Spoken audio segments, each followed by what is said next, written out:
Hello guys, welcome back. अभी मुझे एक कमेंट में किसी ने बताया कि इंद्रजीत प्रसाद जी ने बताया कि मैंने थर्ड चैप्टर का सेकंड पार्ट नहीं डाला है। मैंने चेक किया तो मुझे समझ में आया कि मैंने 11th सेक्शन को आप लोगों को एक्सप्लेन नहीं किया था। 10th तक मैंने बताया था और 11th मैंने छोड़ दिया था और फिर मैं नेक्स्ट चैप्टर पे चली गई थी। तो ये उसका फॉलो अप है। मैं 11th वाला भी एक्सप्लेन कर रही हूँ इस पर्टिकुलर चैप्टर में। तो 11th एक्चुअली अभी हम लोग कंप्लीट स्पेसिफिकेशन की बात कर रहे थे और मैंने आप लोगों को बताया हुआ है कि प्रायोरिटी डेट बहुत इंपॉर्टेंट है। इसलिए क्योंकि अगर मेरे से एक दिन के बाद भी किसी ने अपने इन्वेंशन को डिस्क्लोज किया है और उसका मेरे जैसा सिमिलर है तो मुझे प्रायोरिटी मिलेगी, क्योंकि मैंने अपने इन्वेंशन को पहले डिस्क्लोज कर दिया है। इवन दो मैं प्रोविजनली अप्लाई की हूँ और उसने कंप्लीट स्पेसिफिकेशन अप्लाई किया है, स्टिल मुझे ही मिलेगा प्रायोरिटी डेट। और मुझे प्रायोरिटी मिलेगी इन दैट सर्कमस्टांस अगर मेरे और उसका इन्वेंशन सेम है तो, या फिर हमारा क्लेम्स सेम है तो this is what this section talks about, priority dates of claims of complete specification. इसमें ये बताने की कोशिश हुई है कि हर एक एप्लीकेशन जो हम डाल रहे हैं कंप्लीट स्पेसिफिकेशन का, उसका हर क्लेम का अपना एक प्रायोरिटी डेट होता है। सेकेंड सेज कि अगर एक सिंगल एप्लीकेशन है, जिस एप्लीकेशन को मैंने या तो प्रोविजनल एप्लीकेशन स्पेसिफिकेशन की तरफ फाइल किया था या फिर उस कंप्लीट स्पेसिफिकेशन को जिसको फाइल किया था उसको प्रोविजनल में कन्वर्ट किया था अंडर सेक्शन 9(3), तो उन दोनों सूरत में जो मैंने डिस्क्लोज किया है, क्योंकि मैंने आपको पहले भी बताया है और ये तो आपके एग्जाम में आएगा भी, ड्राफ्टिंग, तो उसमें अगर प्रोविजनल डाल रहे हो ड्राफ्टिंग के लिए ड्राफ्ट करके, तो उसमें सब कुछ ही डालते हैं एक्सेप्ट फॉर क्लेम्स। जब कंप्लीट डालते हो तो उसमें तुम क्लेम्स डालते हो, तो तुमने अपने इन्वेंशन को डिस्क्लोज तो कर दिया प्रोविजनल में ही और उसी के बेसिस पे तुमने क्लेम्स बनाए हैं। तो अगर उसी के बेसिस पे क्लेम्स बनाए हैं, बहुत ज्यादा मेजर चेंजेस नहीं है, तो वो जो स्पेसिफिकेशन है उसके बेसिस पे आपका प्रायोरिटी डेट पकड़ा जाएगा।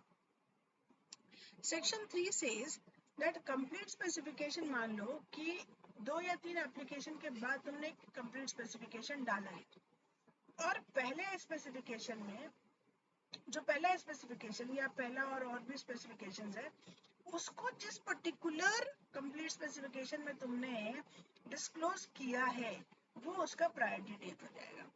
या फिर मान लो तुमने एक में थोड़ा सा इन्वेंशन डिस्क्लोज किया और दूसरे एप्लीकेशन में थोड़ा सा किया, तो जो बाद के डेट में तुमने डिस्क्लोज किया है उसको प्रायोरिटी डेट मान लिया जाएगा। सेक्शन 3A को ऐड किया गया है एज एन अमेंडमेंट। तो वो कहता है कि अगर मान लीजिए आपने एक कंप्लीट स्पेसिफिकेशन डाला और 12 महीने के अंदर ही आपने डिस्क्लोज किया दूसरा जो कि based on the previous application है, यानी जो आपने क्लेम्स डिस्क्लोज किया या इन्वेंशन का एक पार्ट डिस्क्लोज किया और वो it is based on the previously filed application, तो फिर वो पहले वाला जो है ना उसी को प्रायोरिटी डेट मान लिया जाएगा। यानी कि अगर मैं कहूँ समझते हुए, तो जब आपने इन्वेंशन को डिस्क्लोज कर दिया इन अ मेजर पोर्शन, उस समय आपका प्रायोरिटी डेट डिस्क्लोज मान लिया जाएगा। यानी कि यहाँ पे दो ही चीजें होती हैं। एक तो होता है कि इन्वेंशन जो है आपका ऐसा दे दिया आपने कि वो अब पब्लिक को ओपन है चेक करने के लिए, तो यानी कि जो इन्वेंशन आपने बनाया मे भी अपने लैब में खड़े होके कई दिन तक उस पर वर्क करके रिसर्च करके और अब आप उसको डिस्क्लोज करने जा रहे हैं इतनी मेहनत के बाद, तो हम उसको देख लिया और खुद दूसरी तरह का बना लिया रिवर्स इंजीनियरिंग करके, तो आपकी मेहनत तो गई पानी में। तो जिस दिन आपने डिस्क्लोज कर दिया है उस दिन को प्रायोरिटी डेट मान लिया जाएगा।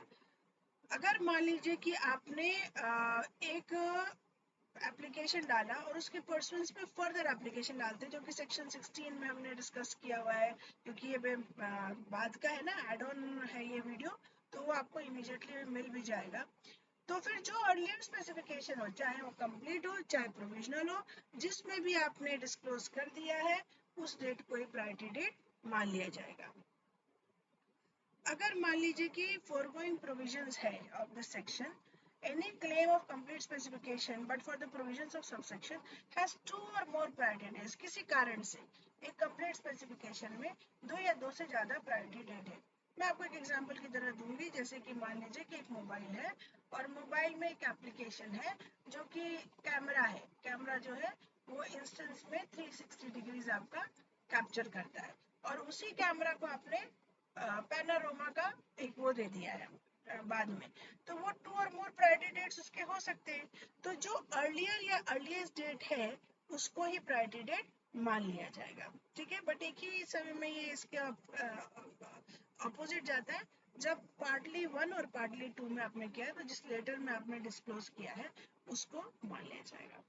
मान लीजिए कि इन सबों में से किसी का भी कोई भी अप्लाई नहीं हो रहा है फॉर दैट पर्टिकुलर एप्लीकेशन, तब प्रायोरिटी डेट कौन सा हो जाएगा? तो प्रायोरिटी डेट वो हो जाएगा जिस दिन आपने पूरी तरह से कंप्लीट स्पेसिफिकेशन को फाइल किया है।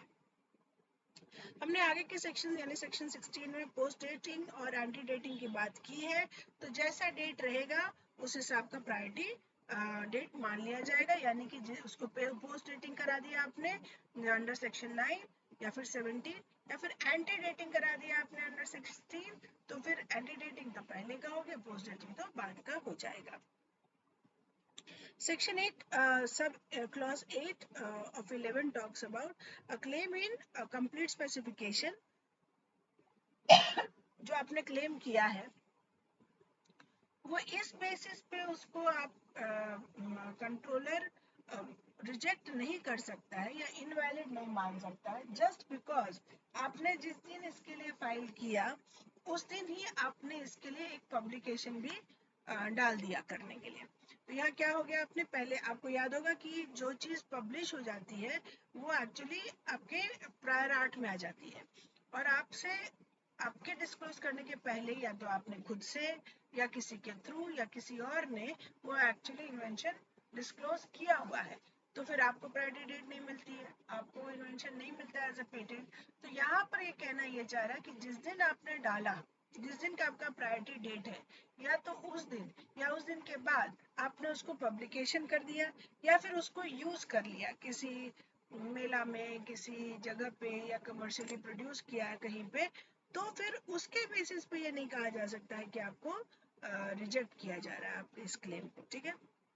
दूसरा उसी से रिलेटेड ये है कि जो क्लेम आपने किया है वो किसी और पेटेंट में भी क्लेम किया, लेकिन वहां पर प्रायोरिटी डेट या तो उसी दिन का है या उसके बाद के दिन का है।